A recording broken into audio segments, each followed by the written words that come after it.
Salut à tous la Cal Family, alors j'espère que vous allez bien. On se retrouve ici dans une nouvelle vidéo concernant le mining. Alors je vais vous parler de 2-3 petites choses aujourd'hui dans cette vidéo. Ça va pas être une vidéo ciblée sur un sujet bien précis. Je vais aborder 2-3 petits sujets. Le premier sujet, c'est qu'on va déménager nos rigs ici parce qu'on n'en peut plus, c'est plus possible. Donc ici, là, vous n'êtes pas dans la pièce, mais là, on atteint facilement sans forcer 34-35 degrés ici à cause des rigs. Et parce que en même temps, donc, comme je vous disais, donc, on est ici dans le fond du magasin, donc vous voyez, c'est vraiment le fond du magasin reculé. J'ai également deux grandes baies vitrées dans le fond, donc quand le soleil tape, franchement c'est compliqué et on n'a pas la clim.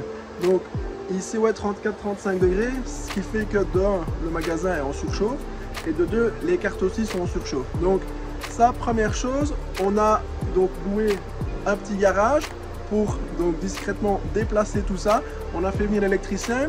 Je vous montre tout de suite aussi dans la vidéo donc ce que ça va donner. Et alors on va pouvoir donc brancher tout ça propre et donc déménager ceci. Donc en parlant donc de la surchauffe, donc première chose, on va déménager ça dans un endroit plus frais. Donc il n'y aura pas encore la clim, mais c'est beaucoup plus frais que ici. Donc je vais vous montrer aussi donc sur iOS l'impact que ça a, donc la surchauffe au niveau des GPU et de la rentabilité, donc au niveau des mégages. Donc évidemment vous allez me dire, oui, on le sait bien, il faut que ce soit froid. Tout matériel informatique, idéalement, il faut que ce soit froid. Ça, c'est clair, j'ai rien inventé là-dessus. Maintenant, je vais vous montrer quand même l'impact au niveau notamment de mes 3080 qui se trouvent ici. Donc là, clairement, sur 2 à 3 degrés, donc là, on va passer de 86-88 mégages à 97-98 mégages. Donc, c'est vraiment super important. Et ça, c'est simplement au niveau de l'autophone, donc dans iOS. Donc, évidemment, donc, plus c'est froid, mieux ça va aller, ça c'est clair. Mais même avec des fans réglés à 60%, ce qu'on a généralement sur la majorité des cartes graphiques, c'est pas suffisant quand même parce qu'ici on est vraiment en surchauffe. Alors chose aussi intéressante qu'on peut aborder, donc j'ai beaucoup de questions aussi là-dessus, donc sur mes rigs qui sont open frame comme ça, et alors sur les rigs 4U qu'on fait, donc ces modèles ici. Donc il y a beaucoup de personnes qui posent la question, qui demandent oui mais ici ça surchauffe beaucoup parce que les cartes fort rapproché, etc. C'est clair, c'est fort rapproché, on ne sait pas y mettre un doigt comme vous voyez. Donc maintenant ce qu'il faut savoir, c'est vraiment important, donc c'est vraiment la dissipation de la chaleur, donc c'est comment la chaleur va être évacuée. Donc ici, on a 3 fans en avant qui vont amener normalement de l'air frais, et alors ici on a 3 fans en extraction. Donc comparé à ici, oui ok, c'est open frame, et là on a beaucoup d'espace entre les cartes, mais malgré ça, voilà, ça va stagner. Donc ici vous avez vu déjà j'ai mis un gros ventilo sur mes 3080 parce que sinon l'air chaud stagne et c'est comme ça pour tout. Donc à température ambiante équivalente, le rig 4U du fond avec les 6 ventilos est beaucoup mieux optimisé qu'un rig open frame. S'il n'y a pas de ventilo pour amener de l'air frais ou extraire l'air chaud, il faut vraiment arriver à ne pas que l'air stagne, donc la chaleur stagne au niveau des cartes. À ce moment-là, le petit 4U est beaucoup plus intéressant. Si vous prenez de l'open frame, à ce moment-là, vous le faites au MED, etc. Mais voilà, soit on va mettre des ventilos, il y a des open frame, on peut mettre des ventilos dessus, soit vous allez remettre d'autres ventilos, mais si on est en température ambiante, l'autre sera plus frais, quoi qu'il arrive, tout simplement. Donc voilà, je vais vous montrer sur iOS, et alors en même temps, je vous glisse la petite vidéo de notre nouveau local, donc notre petit garage qu'on a loué, ça va être beaucoup plus optique que ça. Et alors également les petites nouveautés, donc au niveau carte mère, rig, les cartes graphiques, ça revient. Les prix deviennent certainement beaucoup plus intéressants qu'auparavant. Attention, les RTX 3000, toujours le LHR. Donc à ma connaissance, pour le moment, il n'y a pas encore de contournement sur les risers. Donc à voir la suite, tout simplement. Allez, je fais le petit tour avec vous, c'est parti. Voilà, donc je vous montre ici au PC, comme je vous parlais, des températures. Au passage, allez faire un petit tour sur la chaîne si vous voulez donc toutes les autres vidéos qui concernent tout ce qui est mining, rig, rentabilité, calcul, etc. N'hésitez pas, mettez votre meilleur like, un petit pouce bleu et vous abonnez évidemment. Également, il y a les liens sponsorisés, donc si vous n'avez pas encore de compte chez Binance ou quoi, vous pouvez suivre notre petit lien affilié, vous aurez 5% de commission sur toutes vos transactions, donc ça toujours sympa. Donc voilà, ça fait plaisir. Alors au niveau donc du rig, comme je vous disais, donc au fond du magasin où il fait extrêmement chaud, donc vous voyez, les températures sont pas folles, ça va encore, mais par contre, ce qui se passe, les ventilations, donc ici on voit sur le rig ici par exemple, la ventilation est à fond. Ce que je voulais vous montrer, donc, ce qui est intéressant, donc, c'est vraiment au niveau ici, donc les 3080. Donc on voit clairement, je vais l'ouvrir. Voilà, ici donc, on a vraiment voilà, une bonne puissance de hash-rate avec les paramètres ici. Et alors au niveau de la ventilation, par contre, j'ai dû mettre toutes les ventilations à un minimum de 80% pour pouvoir donc atteindre les 230 watts. Et alors ce que je vais vous montrer ici, au niveau de l'autofan, donc généralement, moi ici, je mets 40%. Donc la ventilation minimum 40% pour toutes les cartes, j'ai jamais de souci. Ici, avec les 30-80, vous allez voir tout de suite la différence. C'est vraiment lié au niveau de la chaleur, évidemment, la puissance. Donc on sait bien, c'est tout matériel informatique, c'est comme ça. Plus c'est frais, mieux ça va. Donc avec Nvidia, donc tout ce qui est GPU Boost, vraiment, s'il y a trop de surchauffe, automatiquement, il va réduire la puissance et la tension pour justement essayer de contrôler donc cette température et donc la ventilation qui influe évidemment directement avec la température. Et on va voir que pour quelques degrés, parce que ici on voit la carte elle est à 59, voilà, le rendement est correct. Ici c'est les cartes à mon avis qui sont en plein milieu du ventilo, parce qu'ici on a 50 degrés, vous voyez, 56, 55, ça dépend où elles sont positionnées. Mais donc on va voir directement, je viens d'appliquer ici l'autofan settings, on va voir directement que pour quelques degrés, la rentabilité va clairement chuter.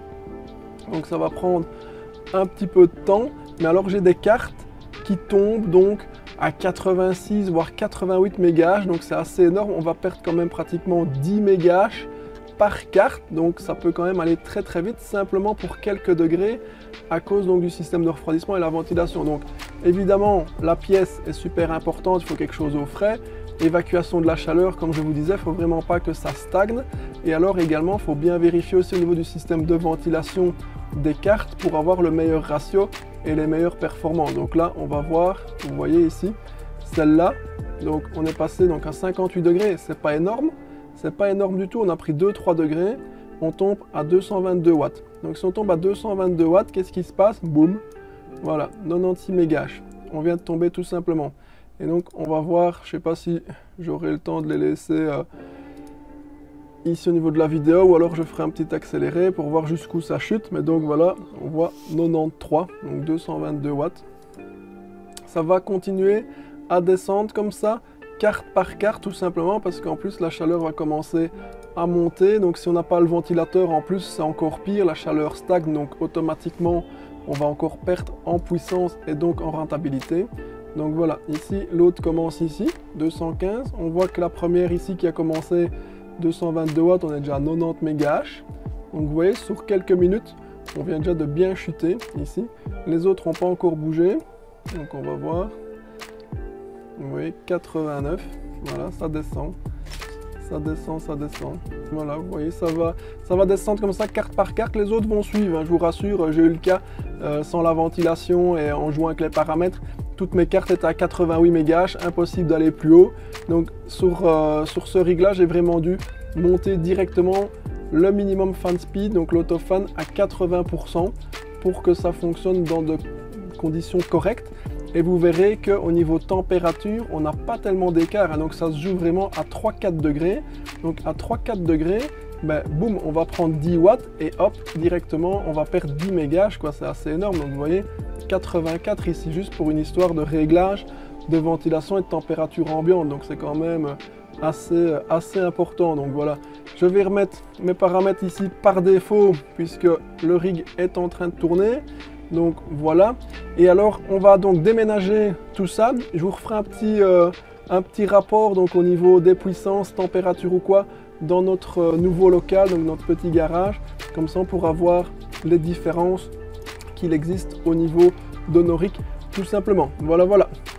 Alors voilà ici, donc comme je vous disais, peut-être un peu plus de résonance. Donc on a déménagé nos cartes du magasin, enfin on est en train de faire l'installation donc pour venir dans un petit garage donc qu'on a loué où il fait beaucoup plus frais. Donc ici on est loin des 35 degrés, donc ça va être beaucoup plus sympa.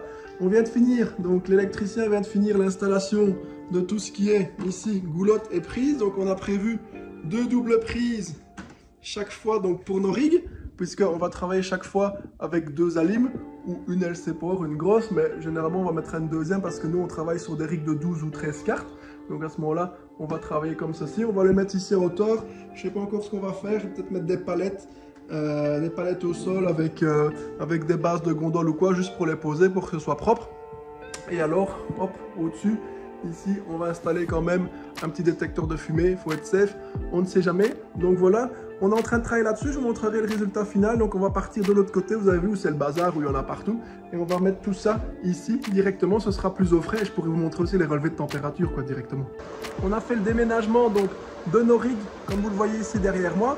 Donc il y a encore évidemment des choses à améliorer, mais dans l'ensemble, ça fonctionne. Ici donc, on n'a pas 35 degrés dans la pièce, donc c'est beaucoup plus sympa.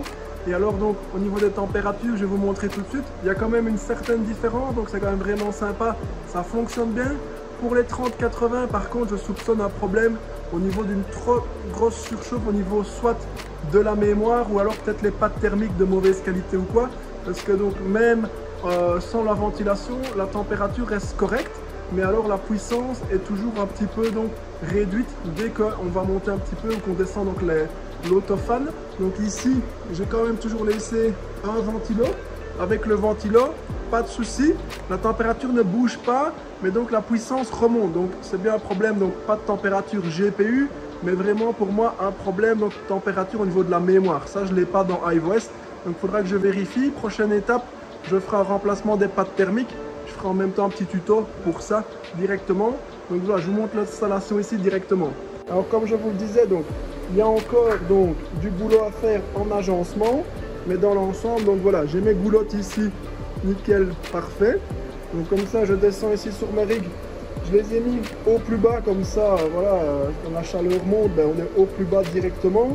Et alors donc, j'ai mis ça sur des palettes et j'ai rajouté donc des couverts, enfin des trucs de gondole qu'on a nous au magasin ici, en acier tout simplement. Ça, tout est bien posé dessus. Ici, ce que je vais bricoler, donc les ventilateurs, je vais démonter les pieds et alors venir dans mes palettes, venir mettre donc la barre de fixation. Ça, je pourrais venir mettre le ventilo propre. Parce que ici, c'est pour tester, ça reste du bricolage. Et alors, je peux faire passer tous mes câbles comme ça dans le faux sol, on va dire, donc au niveau des palettes directement. Donc voilà. Donc ces rigs là, nickel. Donc, vous allez voir quand même au niveau des températures, on a quand même une grosse différence, hein, que ce soit sur l'open frame directement ou alors donc même sur le rig qui est complètement fermé ici. Donc voilà, lui pareil, on est revenu dans des températures super correctes, donc il n'y a vraiment pas de souci. Donc le fait ouais, d'être dans le garage plus frais va quand même bien changer la vie. Ici je vais pouvoir remettre un troisième rig pour le futur et celui-là je vais le remplacer par un open frame pour plus tard, puisque maintenant ici donc on a fait faire ça par un électricien. Donc sur cette partie ici je peux tirer 4800 watts sans trop de problème. Donc voilà. Et voilà, donc comme je vous disais, ici après le déménagement, voilà un peu ce qu'on a. Alors ici sur mon rig avec les 30-80, donc comme je vous ai montré, là rien à faire, je dois laisser la ventilation ici à 80%, sinon automatiquement la puissance chute. Donc la température elle ne bouge pas. Les températures des cartes sont même meilleures qu'avant. Donc ici, on voit par exemple qu'on a 47 degrés. Donc là, c'est vraiment très bien. Donc sur des cartes où tout à l'heure, on avait des 56, 58. Donc c'est vraiment pour moi un problème au niveau de la mémoire. Donc c'est de la mémoire micron, c'est pas une mémoire qui s'overclock super bien. Donc la Samsung et les NYX sont bien meilleurs pour ça. Donc pour moi, je soupçonne un problème vraiment au niveau surchauffe mémoire, puisque les températures GPU ne bougent pas, comme je disais. Et alors donc peut-être aussi soit il n'y a pas de pad thermique, ça peut arriver, ou soit des pads thermiques de mauvaise qualité. Donc il faudra que j'en démonte une pour voir. Je ferai un tuto comme je vous ai dit là-dessus pour vérifier. Et alors on fera des tests pour voir les valeurs qu'on obtient. En tout cas au niveau des températures GPU, il n'y a vraiment pas de souci. C'est vraiment même meilleur qu'avant, c'est normal puisqu'on passe dans une pièce bien plus fraîche au lieu d'avoir un truc à 35 degrés. On le voit aussi donc sur les autres rigs. Donc on voit ici donc sur mon autre rig ici, on ne dépasse pas les 60 degrés. Et alors la ventilation est dans les 40%, 50%, on reste dans des zones très correctes, on le voit, c'est facile en un coup d'œil au niveau des couleurs. Pareil sur le rig 4U, donc le rig fermé donc de tout à l'heure. Donc ici, tous les ventilateurs étaient à 100%, 99-100%. Ici, on voit que c'est vraiment nickel. Donc là, on peut peut-être encore jouer sur certaines cartes pour voir au niveau de l'espacement si tout est correct ou pas. Mais en tout cas, c'est beaucoup mieux. Vous voyez, on a des cartes qui sont à 60 degrés avec une ventilation à 46, 50%, 96 pour le plus haut. Et tout à l'heure, on avait des cartes qui étaient à 69, 70 degrés avec une ventilation à 100%. Donc, grosse différence. Et à savoir que là, on n'a aucun système de refroidissement, ni climatiseur, rien du tout. Donc, je vais peut-être acheter 2-3 petits ventilos sur pied ou de table pour mettre devant les rigs, pour essayer de dissiper cette chaleur, comme je vous disais. Donc voilà pour ce test ici pour aujourd'hui, les déménagements, le nouveau matos, comme je vous ai dit. Voilà, n'hésitez pas, lâchez un petit like, abonnez-vous, n'oubliez pas les liens au niveau, donc si vous voulez des commissions, etc.